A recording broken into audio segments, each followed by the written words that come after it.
I'm Sandipa Gautam, University of California Cooperative Extension Area Citrus IPM Advisor, stationed at the Lincove Research and Extension Center. In this video, I'll show you how to monitor for citrus thrips. This tiny pest can cause rind scarring in citrus fruit, reducing the marketability of your produce, especially for fresh market. Citrus thrips are tiny, orange-yellow insects that feed on young flush and fruit. They feed by puncturing the epidermal cells, leaving a scabby, silvery scar that grows with the fruit to cause a ring scar and fruit deformities. Although all moving life stages feed, the most damaging stage is the second instar larva. They like to hide under the calyx of very young fruit under tight spaces. This is where you should focus your monitoring. Begin monitoring immediately after petal fall until fruit reaches about 1.5 inches in diameter.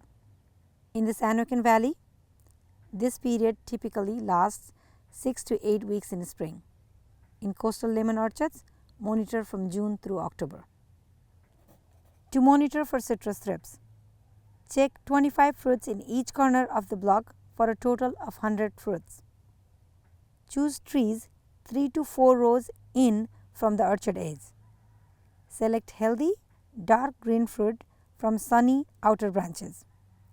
Sample 1 to 2 young fruits per tree. Look under the calyx for immature wingless citrus thrips, first or second instar larvae. Record if adults are present.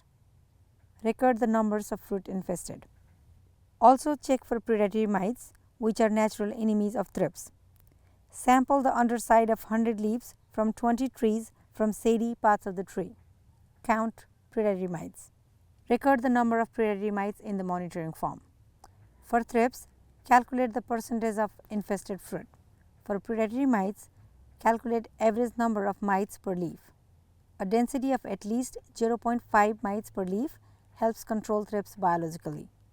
Decide whether to apply insecticide based on your citrus variety, thrips number, mite labels, and whether the orchard is prone to wind scarring.